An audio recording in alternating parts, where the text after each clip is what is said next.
পুষ্পাঞ্জলি রান্নাঘরে সবাইকে স্বাগত জানাই। শুরু করছি আজকের রেসিপি বাটার পনির মশলা। আর বাটার পনির মশলা তৈরি করার সাথে সাথে তার সাথে করেছি পনির পরোটা। পনির পরোটা তৈরি করে প্রথমে বাটার পনির মশলাটা তৈরি করে নিয়ে তারপরে পনির পরোটা একসাথে যখন তৈরি করছি তাহলে কিছু কিছু জিনিস সামঞ্জস্য দুটোর সাথে একসাথে থাকে, তার জন্য একসাথে মশলাটাও রেডি করে নিয়েছি করে নেবো। তার সাথে পনির ভুর্জা তো তৈরি করে নেব। পনির ভুর্জাটা তৈরি করার জন্য প্রথমে নিয়ে নিয়েছি পনিরের টুকরোগুলো যেটা ছিল সেগুলোকে একটু গুঁড়ো গুঁড়ো করে নিলাম। পনিরগুলোকে দিয়ে সেটাকে তেলের উপরে আদা রসুন বাটা দিয়ে দিলাম, তারপরে একটু পারা হলুদ গুঁড়ো, তারপরে কাশ্মীরি লঙ্কা গুঁড়ো, তারপরে একটু লবণ দিয়ে পনিরগুলোকে টুকরো করা পনিরগুলোকে সেই গুঁড়ো করা পনিরগুলো যেটা বেঁচে থাকে সেগুলোকে আমি দিয়ে দিলাম। নিয়ে তারপরে উপরের থেকে ধনিয়া পাতা ছড়িয়ে দিয়ে হয়ে গেল আমার পনিরের পরোঠার এই পুরটা। নিয়ে এইটা তৈরি করার জন্যে আমি বিশেষ কিছু সময়ও লাগে না, তাই এটা ঘরেই তৈরি হয়ে যায়। তাই আমি এটাকে খুব অল্প সময়ের মধ্যে পনির ভুর্জাটা তৈরি করে নিলাম, যেহেতু এটা পনির পরোটা তৈরি করবে। এদিকে আমি আটাটা মাখিয়ে নিয়েছি। আটাটা মাখানো হয়ে গেছে আমার, দেখতে পাচ্ছেন তো আটা মাখানো রেডি হয়ে গেছে। এবার কিন্তু আমি এটাকে কিছু সময়ের জন্য ঢাকা চাপা দিয়ে রেখে দিতে হবে, কারণ আটাটা মাখতে মাখতে সাথে সাথে করলে কিন্তু ভালো হয় না। কিছু সময় ঢাকা চাপা দিয়ে রেখে দিতে হবে। নিয়ে এদিকে সেই সময়ের মধ্যে যতক্ষণ অবধি আমার পনিরটা রেসিপিটা তৈরি না হয়েছে ততক্ষণ অবধি ওটা ঢাকা চাপা থাকে। এদিকে আমি পনিরগুলোকে টুকরো টুকরো করে কেটে নিয়েছি। যেহেতু পনিরটা ঘরেই তৈরি, খুবই শক্ত হয়নি, খুবই নরম তুলতুলে আছে, তার জন্য আস্তে আস্তে করে এটাকে কেটে নিতে হবে। চৌকো চৌকো করে কেটে নিলাম। তারপরে মশলাটাও রেডি করে নেবো। মশলাটা তো কি, পনির মশলাটা দেওয়ার জন্য এখানে কাজু দিয়েছি, কিশমিশ দিয়েছি, তারপরে সেই পেঁয়াজ আছে, রসুন, আদা, তারপরে আছে এখানে এলাচ, লবঙ্গ, ডালচিনি, গরম মশলার মধ্যে সেটা এড করেছি। তারপরে তারা ঠান্ডা হাতে রেখে দিলাম। তারপরে পনির টুকরোগুলো হয়ে গেছে। এবার নুন হলুদ আর একটু কাশ্মীরি লঙ্কা গুঁড়ো দিয়ে ম্যারিনেট করে তেলের উপরে ছেড়ে এটাকে গরম গরম ভেজে নিতে হবে। ভাজার সময় লক্ষ্য রাখবেন যেন ভেঙে না যায় পনিরগুলো। যেহেতু আমার ঘরেই তৈরি করা পনির ছিল, খুবই নরম হয়েছিল। এবার কিন্তু মেন এগ্রিমেন্ট বাটার পনিরের হলো এই বাটারটা। আমি আমুল বাটার নিয়েছি। আমুল বাটারটা দিয়ে ভালোভাবে এই যে ভেজে রেখেছিলাম তেলটা বেঁচেছি, তেলের উপরে বাটার 2-4 চামচ বাটার দিয়ে দিলাম। নিয়ে তারপরে আমি পেস্ট করে রাখা মশলাটা, যে মশলাটা ঠান্ডা হতে দিয়েছিলাম সেটাকে আমি পেস্ট করে নিয়েছি। নিয়ে তারপরে তেলের উপরে ছেড়ে দিলাম। নিয়ে মশলাটা কিন্তু এখানে একটা কথা বলে দিচ্ছি বন্ধুরা, কি এখানে মশলাটা কষার সময় ধরে ধরে কষতে থাকতে হবে। কারণ এই জন্য আমি ধরে কষছি, কি যদি কষার সময় যদি একটু ছেড়ে দেবেন তাহলে কিন্তু মশলাটা লেগে যাবে। কারণ এখানে যেহেতু কাজু কিশমিশ দেওয়া আছে, তার জন্য মশলাটা লেগে যাবার চান্সটা দ্বিগুণ থাকে। তার জন্য চেষ্টা করবেন এখানে মশলাটা কষার সময় সব সময় গরম মশলা যেহেতু গ্যাসের ফ্লেমটা লো টু মিডিয়াম করবেন। আর তার সাথে মশলাটা সবসময় চালাতে থাকতে হবে, একটুও বাদ দিলে চলবে না। কারণ এইখানে যখন মশলাটা কষবেন তখন দেখবেন মশলাটাকে তেল ছাড়া অবধি এটাকে কষতে থাকতে হবে। তার জন্য চেষ্টা করবেন সবসময় মশলাটা কষতে থাকতে হবে, একটু লো টু মিডিয়াম রেখে। একটু সময় সাপেক্ষ লাগে, কিন্তু এইভাবে কষতে থাকলে মশলার স্বাদটা এই গ্রেভির স্বাদটা দ্বিগুণ থাকে।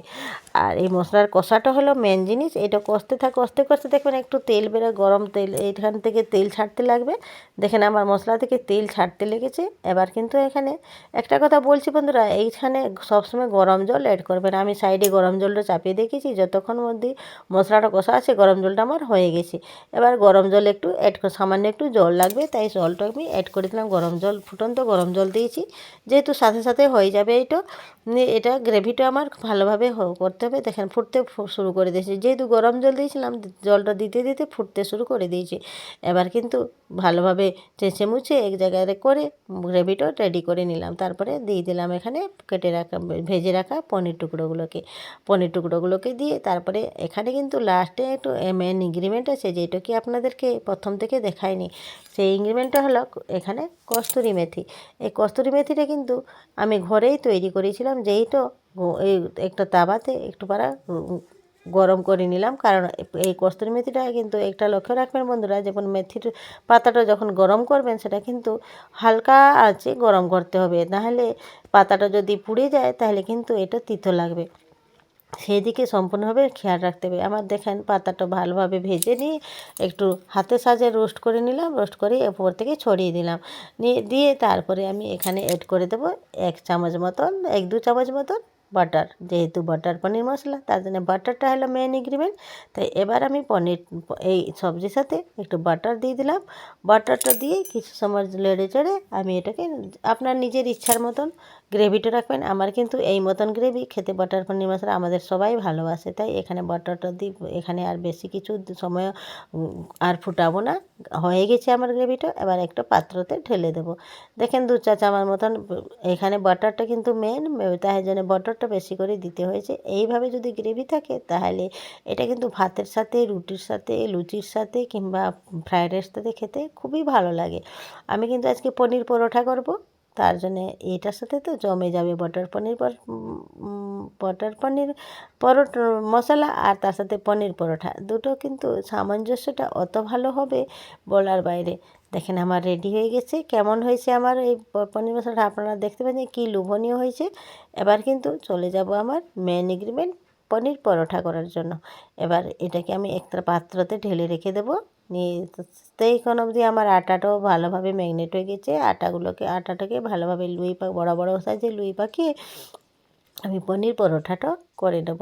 আমার পনির পরোটার বাটার পনিরটা কেমন হয়েছে দেখেন তো, দেখতে পাচ্ছেন তো কত সুন্দর রেস্টুরেন্টের মতন হয়েছে। এই মতন রেসিপি যদি আপনার বাড়িতে তৈরি করে নিতে পারেন তাহলে তোমার ঘরের মানুষগুলো আর বাইরে রেস্টুরেন্টে খেতে কখনো চাইবে না। মেলা টাকা খরচ করে রেস্টুরেন্টে খাওয়া থেকে নিজে ঘরে তৈরি কিছু সময় দিয়ে ঘরে তৈরি করে দেওয়া অনেক ভালো। দেখতে পাচ্ছেন কত সুন্দর হয়েছে। আর এইভাবে আপনার নিত্য নতুন রেসিপি ঘরেই তৈরি করে নিতে পারবেন যদি আমার এই স্ক্রিনের দিকে সবসময় একটু লক্ষ্য রাখবেন, তাহলে আমি নতুন নতুন রেসিপি সবসময় দিয়েই থাকি। আপনারা একবার যদি দেখতে দিতে পারবেন তাহলে বুঝে নিতে পারবেন কীভাবে তৈরি করতে হবে। চলুন আমার হয়ে গেছে, আর বেশি বকবো না। এবার পনির পরোটাটা কমপ্লিট করে নেবো। পরোটাটা করার জন্য আমি দেখেন লুই বানিয়ে নিয়েছি। এর উপরে একটু পনিরটা ভেজে রেখেছিলাম ফুরজোর মতন, সেটাকে আমি একটু একটু করে অ্যাড করে নিলাম। নিয়ে এটাকে ভালোভাবে দিয়ে মাঝখানটাতে দিয়ে দেবো। নিয়ে দুদিক থেকে উল্টো পাল্টা করে চৌকো আকারে করে নেব। এইভাবে করলে কিন্তু পনিরটা একদমই বেরোবে না, আর ভালোভাবে সেট হয়ে বসে যাবে। তারপরে একটু বেলে টেলে তাওয়াতে সেঁকে নেব।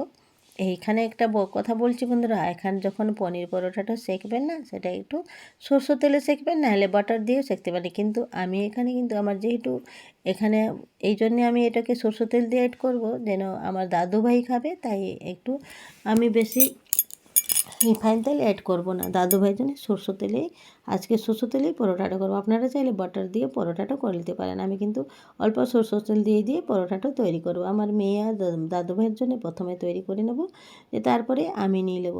দেখেন এইভাবে পরোটাটা আস্তে আস্তে কমপ্লিট করে নিয়ে আমি বসে যাব। আমার দাদুভাইরা খেতে বসে গেছেন, কিন্তু এবার কিন্তু পরোটাটা তো আমাকে রেডি করে নিতে হবে। তাই জন্য বললাম তোরা একটু বসে থাকো, আমি রান্নাটা কমপ্লিট করি। এইভাবে আমি পনির পরোটাগুলোকে আস্তে আস্তে সেঁকে নেব।